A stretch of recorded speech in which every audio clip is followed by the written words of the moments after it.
الحمد للہ رب العالمین والصلاة والسلام علی خاتم النبیین اما بعد فاعوذ باللہ من الشیطان الرجیم بسم اللہ الرحمن الرحیم الصلاة والسلام علیک یا رسول اللہ وعلی آلک واصحابک یا حبیب اللہ الصلاة والسلام علیک یا نبی اللہ وعلی آلک واصحابک یا نور اللہ۔ سجدے کے فضائل۔ دعائے عطار۔ یا رب المصطفیٰ، جو کوئی 21 صفحات کا رسالہ سجدے کے فضائل پڑھ یا سن لے اسے سجدوں کی لذت عنایت فرما اور اسے ماں باپ اور خاندان سمیت بے حساب بخش دے، آمین بجاہ خاتم النبیین صلی اللہ علیہ وآلہ وسلم۔ درود شریف کی فضیلت۔ فرمان آخری نبی صلی اللہ علیہ وسلم، نماز کے بعد حمد و ثنا وہ درود شریف پڑھنے والے سے سرکار مدینہ صلی اللہ علیہ وسلم نے فرمایا، دعا مانگ قبول کی جائے گی، سوال کر دیا جائے گا۔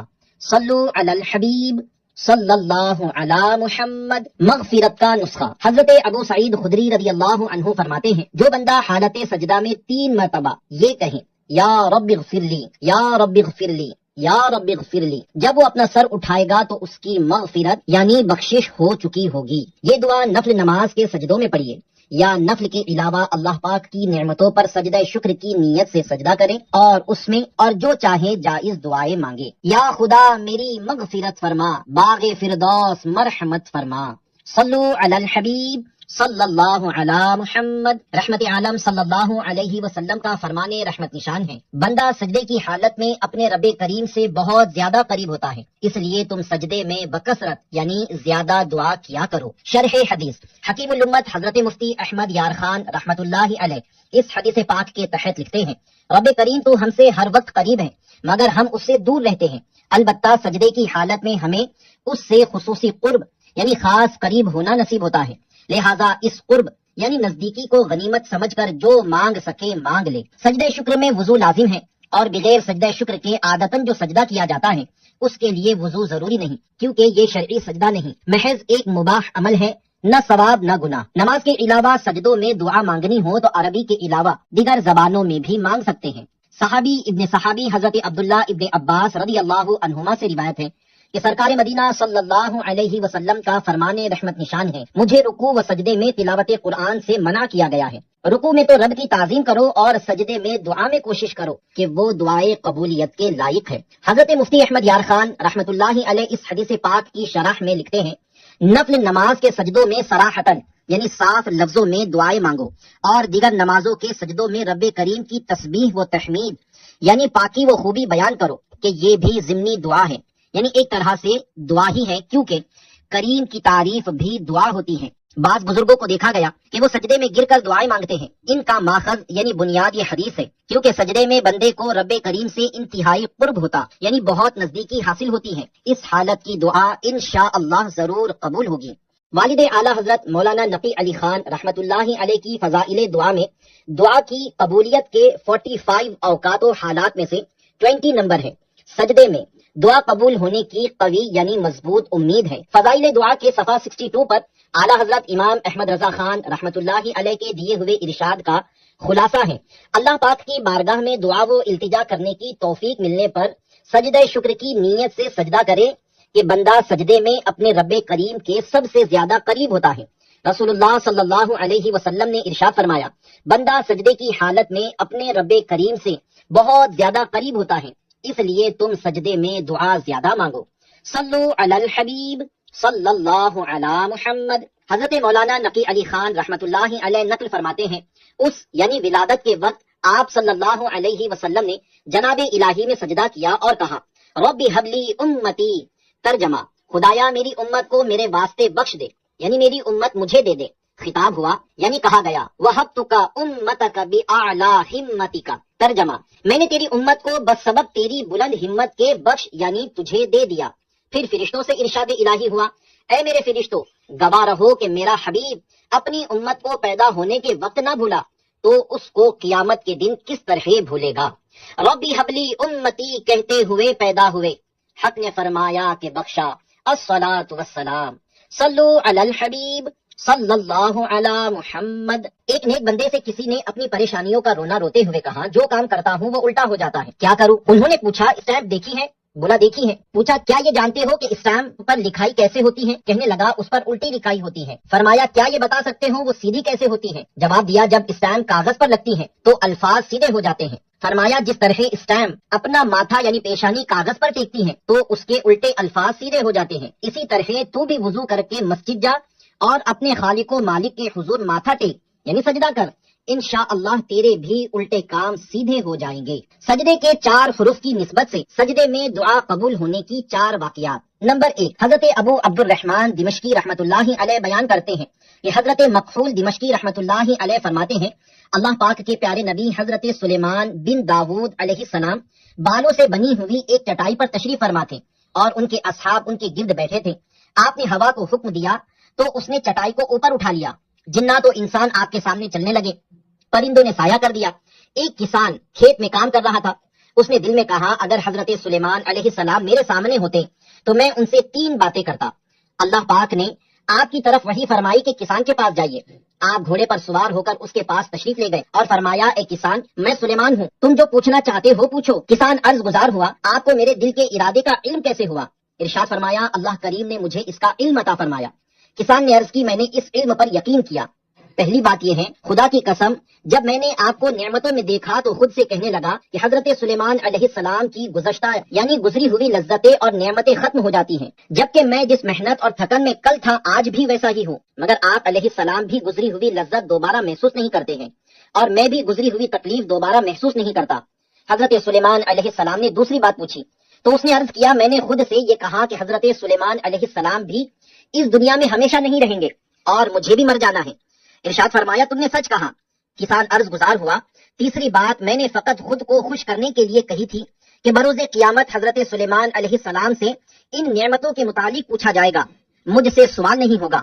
یہ سن کر حضرت سلیمان علیہ السلام نے گھوڑے سے اتر کر سجدہ کیا اور روتے ہوئے بارگاہ الہی میں عرض کی اے میرے رب اگر تو جواد یعنی سب سے بڑا جود و کرم والا اور بخل سے پاک نہ ہوتا تو میں ضرور تجھ سے ان نعمتوں کے واپس لینے کا سوال کرتا، یعنی عرض کرتا کہ اپنی نعمتیں واپس لے لے۔ اللہ پاک نے وحی فرمائی اے سلیمان سجدے سے اپنا سر اٹھا لو کیونکہ اپنے بندے سے راضی ہو کر جو نعمت اسے عطا کرتا ہوں اس کا حساب نہیں لوں گا۔ اللہ رب العزت کی ان پر رحمت ہو اور ان کے صدقے ہماری بے حساب مغفرت ہو، آمین بجاہ خاتم النبیین صلی اللہ علیہ وسلم۔ تو بے حساب بخش کے ہے بے شمار جرم، دیتا ہوں واسطہ تجھے شاہ حجاز کا، صلو علی الحبیب صلی اللہ علی محمد۔ نمبر 2، حضرت جعفر خلدی رحمت اللہ علیہ سے منقول ہیں کہ میں نے حضرت خیر النساج رحمت اللہ علیہ سے پوچھا کہ آپ خیر النساج کے نام سے کیسے مشہور ہوئے؟ کیا نساج تھے یعنی کپڑا بننے کا کام کرتے تھے؟ فرمایا کہ نہیں، بلکہ اس کی وجہ یہ ہے کہ میں نے اللہ کریم سے عہد کر رکھا تھا کہ کبھی بھی اپنے نفس کی خواہش پر تازہ کھجور نہیں کھاؤں گا، اور کافی عرصے تک میں اپنے عہد پر قائم رہا۔ ایک مرتبہ نفس کے ہاتھوں مجبور ہو کر میں نے کچھ کھجوریں خریدی اور کھانے کے لیے بیٹھ گیا۔ ابھی ایک کھجور ہی کھائی تھی کہ ایک شخص میری طرف غصے بھری نظروں سے دیکھنے لگا، پھر وہ میرے پاس آیا اور کہا اے خیر تو میرا بھاگا ہوا غلام ہے۔ دراصل اس شخص کا ایک خیر نامی غلام تھا جو بھاگ گیا تھا اور اس شخص نے غلط فہمی کی وجہ سے مجھے اپنا غلام سمجھ لیا تھا، اور اگر سچ پوچھو تو میری رنگت بھی اس کے غلام جیسی ہو گئی تھی۔ بہت سارے لوگ جمع ہو گئے، جیسے ہی انہوں نے مجھے دیکھا تو سبھی ایک دم بول اٹھے اللہ پاک کی قسم یہ تو تیرا غلام خیر ہے۔ میں اچھی طرح سمجھ گیا کہ مجھے کس جرم کی سزا مل رہی ہے۔ وہ شخص مجھے اپنا غلام سمجھ کر دکان پر لے گیا، وہاں اس کے اور بھی غلام موجود تھے جو کپڑے بننے یعنی دھاگوں سے کپڑے تیار کر رہے تھے۔ مجھے دیکھ کر دوسرے غلام کہنے لگے اے برے غلام تو اپنے آقا سے بھاگتا ہے، چل یہاں آ اور اپنا وہ کام کر جو تو کیا کرتا تھا۔ پھر مالک نے مجھے حکم دیا کہ جاؤ اور فلاں کپڑا بنو یعنی دھاگوں سے تیار کرو۔ جیسے ہی میں کپڑا بننے لگا تو ایسا محسوس ہوا جیسے میں بہت ماہر کاریگر ہوں اور کئی سالوں سے یہ کام کر رہا ہوں۔ چنانچہ میں دوسرے غلاموں کے ساتھ مل کر کام کرنے لگا۔ وہاں کام کرتے ہوئے جب کئی مہینے گزر گئے تو ایک رات میں نے خوب نوافل پڑھے اور ساری رات عبادت میں گزاری، پھر سجدے میں گر کر یہ دعا کی اے میرے پاک پروردگار مجھے معاف فرما دے، میں اب کبھی بھی اپنے عہد سے نہ پھروں گا۔ میں اسی طرح دعا کرتا رہا۔ جب صبح ہوئی تو دیکھا کہ میں اپنی اصلی صورت میں آ چکا ہوں، چنانچہ مجھے چھوڑ دیا گیا۔ اس وجہ سے میرا نام خیر النساج یعنی کپڑے بننے والا خیر پڑ گیا۔ اللہ رب العزت کی ان پر رحمت ہو اور ان کے صدقے ہماری بے حساب مغفرت ہو، آمین بجاہ خاتم النبیین صلی اللہ علیہ وسلم۔ چاہتے ہو تم دعا اللہ فرمائے قبول، گر کے سجدے میں دعا مانگو ہو رحمت کا نزول، صلو علی الحبیب صلی اللہ علی محمد۔ نمبر 3، حضرت ابراہیم خواص رحمت اللہ علیہ ایک بار جنگل میں تھے کہ اچانک ایک شخص ملا جسے دیکھ کر آپ اپنے دل میں ناپسندیدگی محسوس کرنے لگے۔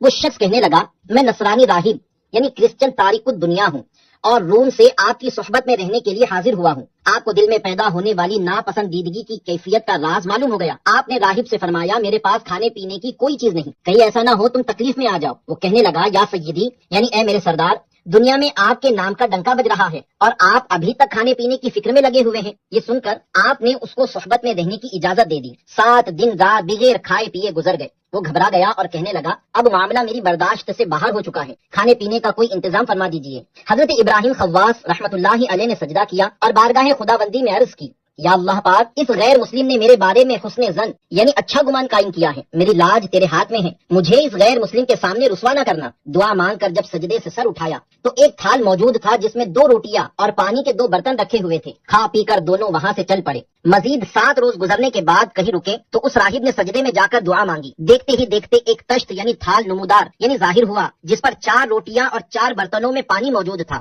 آپ حیرت میں پڑ گئے، اپنا یہ ذہن بنایا کہ اس میں سے کچھ نہیں کھاؤں گا کیونکہ یہ کھانا ایک غیر مسلم کے لیے آیا ہے۔ وہ کہنے لگا حضور کھائیے اور 2 باتوں کی خوشخبری بھی سنیے، ایک تو میں اسلام قبول کرتا ہوں، یہ کہہ کر اس نے کلمہ شہادت پڑھا، دوسری یہ کہ اللہ کریم کے یہاں آپ کا بہت بڑا مقام ہے۔ میں نے سجدے میں سر رکھ کر یہ دعا مانگی تھی یا اللہ محمد مصطفیٰ صلی اللہ علیہ وسلم اگر رسول برحق ہیں تو مجھے 2 روٹیاں اور 2 گلاس پانی عطا فرما، اور اگر ابراہیم خواص تیرے ولی ہیں تو مزید 2 روٹیاں اور 2 گلاس پانی عطا فرما۔ دعا مانگ کر میں نے جو ہی سجدے سے سر اٹھایا تو کھانے کا یہ تشت یعنی تھال موجود تھا۔ حضرت ابراہیم خواص رحمت اللہ علیہ نے یہ سننے کے بعد کھانا تناول فرما یعنی کھا لیا، اور الحمدللہ وہ نو مسلم یعنی نیا مسلمان ولایت کے اعلیٰ درجے پر فائز ہوا۔ اللہ رب العزت کی ان پر رحمت ہو اور ان کے صدقے ہماری بے حساب مغفرت ہو، آمین بجاہ خاتم النبیین صلی اللہ علیہ وسلم۔ خوب سجدے میں اے بھائی گڑ گڑا کر دعا، کام بن جائے گا تیرا از طفیل مصطفیٰ، صلو علی الحبیب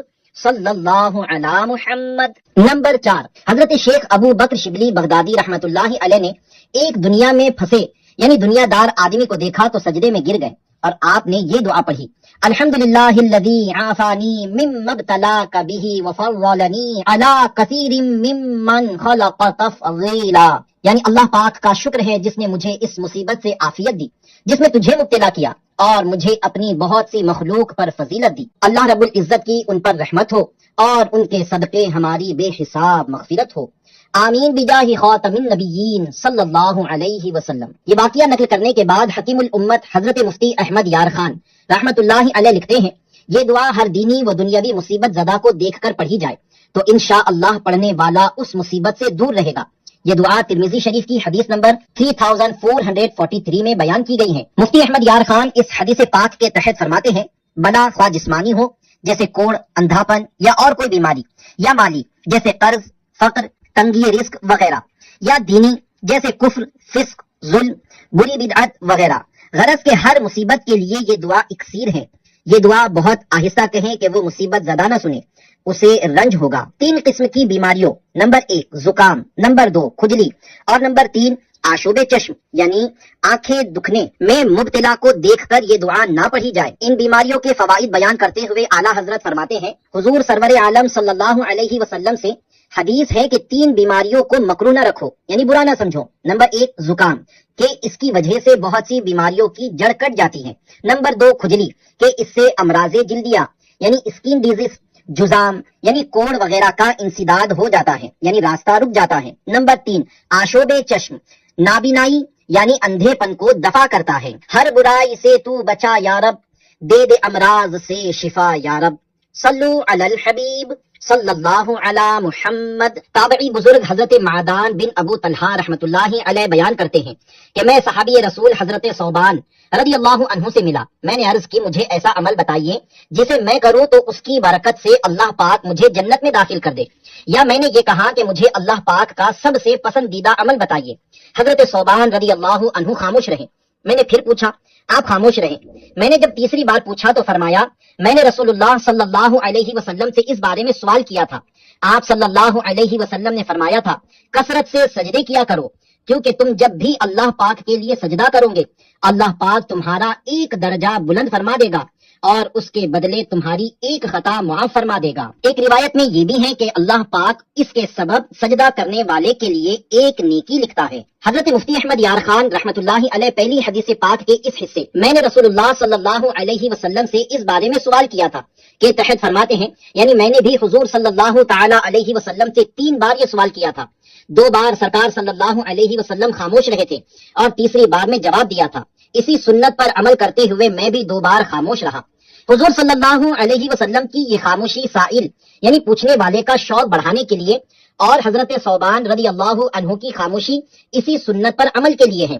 صحابہ کرام حضور صلی اللہ علیہ وسلم کی اداؤں کی نقل کرتے تھے۔ مفتی صاحب حدیث پاک کے اس حصے کثرت سے سجدے کیا کرو کے تحت فرماتے ہیں، اس طرح کے نوافل زیادہ پڑھو اور تلاوت قرآن کریم کثرت سے کرو، سجدہ شکر زیادہ کرو، اس حصہ حدیث اس کے بدلے تمہاری ایک خطا معاف فرما دے گا کے تحت فرماتے ہیں۔ اس سے معلوم ہوا کہ سجدہ گناہوں کا کفارہ ہے، مگر گناہوں سے مراد حقوق اللہ کے گناہ صغیرہ یعنی چھوٹے گناہ ہیں، حقوق العباد یعنی بندوں کے حقوق ادا کرنے سے، اور گناہ کبیرہ یعنی بڑے گناہ توبہ سے معاف ہوتے ہیں۔ حضرت علامہ عبدالرؤف مناوی رحمۃ اللہ علیہ ایک سوال قائم کرتے ہوئے فرماتے ہیں کہ درجہ بلند ہونے اور نیکیاں لکھنے میں کیا فرق ہے، حالانکہ نیکیاں لکھے جانے کے سبب ہی درجہ بلند ہوتا ہے۔ پھر اس کا جواب دیتے ہوئے ارشاد فرماتے ہیں، درجہ اگرچہ نیکیاں لکھنے کے سبب ہی بلند ہوتا ہے، لیکن سبب الگ ہوتا ہے، اور مسبب یعنی سبب کا نتیجہ الگ، لہٰذا یہ 2 چیزیں ہوئی۔ نیز کبھی ایسا بھی ہوتا ہے نیکیاں لکھنے کے سبب درجہ بلند نہیں ہوتا، بلکہ کوئی دوسرا گناہ مٹا دیا جاتا ہے۔ حضرت ابو ہریرہ رضی اللہ عنہ سے روایت ہے، تاجدار مدینہ صلی اللہ علیہ وسلم نے ارشاد فرمایا، سجدے کے نشان کے سوا انسان کے سارے جسم کو آگ جلائے گی، اللہ پاک نے جہنم پر حرام کر دیا ہے کہ وہ سجدے کے نشان کو جلائے۔ حضرت مفتی احمد یار خان رحمۃ اللہ علیہ اس حدیث پاک کے تحت لکھتے ہیں، یعنی دوزخ کی آگ ان لوگوں یعنی جو مسلمان جہنم میں جائیں گے کہ سارے اعضا کو جلا دے گی مگر اس کی پیشانی کو نہ جلا سکے گی۔ بعض شارحین نے فرمایا کہ سجدے کے 7 عضو یعنی پیشانی، دونوں ہاتھ، دونوں گھٹنے اور دونوں پاؤں محفوظ رہیں گے۔ بعض شارحین نے فرمایا کہ اس سے مراد پورا چہرہ ہے۔ اس قول کی تائید بخاری شریف کی اس حدیث وَيُحَرِّمُ اللَّهُ صُوَرَهُمْ عَلَى النَّارِ یعنی اللہ پاک ان کی صورت آگ پر حرام فرما دے گا سے ہوتی ہے۔ حضرت شیخ عبدالحق محدث دہلوی رحمت اللہ علیہ حدیث پاک کے حصے اپنے نفس پر سجدوں کی کثرت سے میری مدد کر کے تحت فرماتے ہیں، یہ فرمان ایسے ہی ہیں جیسے طبیب مریض سے کہتا ہے، میں تمہارا علاج ایسی دوا کے ساتھ کروں گا جس سے تمہیں شفا حاصل ہو جائے گی، لیکن تم پرہیز اور میری باتوں پر عمل کر کے میری مدد یعنی میرے ساتھ تعاون کرو۔ اور سرکار صلی اللہ علیہ وسلم کے اپنے نفس پر فرمانے میں اس بات پر تنبیہ یعنی خبردار کرنا ہے کہ بلند مراتب یعنی اونچے مرتبے صرف نفس کی مخالفت کے ذریعے حاصل ہوتے ہیں۔ اس حدیث پاک سے یہ بھی معلوم ہوا کہ بزرگوں کی خدمت کرنا اور جس کام میں ان کی خوشی ہو اسے پورا کرنا در حقیقت فضیلت و سعادت حاصل کرنے کا ذریعہ ہے۔ خاص طور پر سرکار دو عالم صلی اللہ علیہ وسلم کی رضا یعنی خوشی کو مد نظر رکھنا تو دین و دنیا کی سب سے بڑی سعادت اور بھلائی ہے۔ اے عاشقان نماز، جب کبھی خوشی کی خبر ملے 2 رکعت نماز شکرانہ ادا کرنا یا سجدہ شکر کر لینا چاہیے۔ دینی یا دنیاوی خوشی کی خبر سن کر سجدے میں گر جانا سجدہ شکر کہلاتا ہے۔ حضرت ابو بکرہ رضی اللہ عنہ روایت کرتے ہیں کہ جب رسول اللہ صلی اللہ علیہ وسلم کو کوئی خوشی کی خبر پہنچتی یا آپ خوش ہوتے تو اللہ پاک کا شکر کرتے ہوئے سجدہ فرماتے۔ حضرت مفتی احمد یار خان رحمت اللہ علیہ فرماتے ہیں، سجدہ شکر ادا کرنا سرکار مدینہ صلی اللہ علیہ وسلم اور صحابہ کرام رضی اللہ عنہم سے ثابت ہے۔ کیا ہم نے بھی کبھی کسی خوشی کے موقع پر سجدہ شکر ادا کیا ہے؟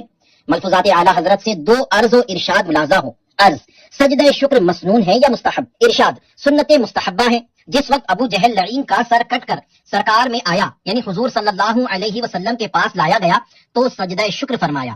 عرض، سجدہ شکر کی نیت نماز کے سجدے میں کر لی تو کچھ حرج تو نہیں؟ ارشاد، کوئی حرج نہیں، اور بہتر یہ کہ نماز سے علیحدہ کرے۔ باہری شریعت میں ہے سجدہ شکر، مثلا اولاد پیدا ہوئی یا مال پایا یا گمی ہوئی چیز مل گئی یا مریض نے شفا پائی یا مسافر واپس آیا، غرض کسی نعمت پر سجدہ کرنا مستحب ہے۔ اللہ کریم ہمیں بھی خوشخبری سننے پر سجدہ شکر ادا کرنے کی توفیق عطا فرمائے۔ اللہ پاک کے کرم سے اگر آپ کو یہ خوشخبری ملے کہ آپ کا حج یا عمرہ و مدینہ منورہ کی حاضری کا ویزا لگ گیا ہے تو اس پر آپ کو سجدہ شکر کرنا چاہیے۔ اے کاش کوئی آ کر کہہ دے میرے کانوں میں، چل تجھ کو مدینے میں سرکار بلاتے ہیں۔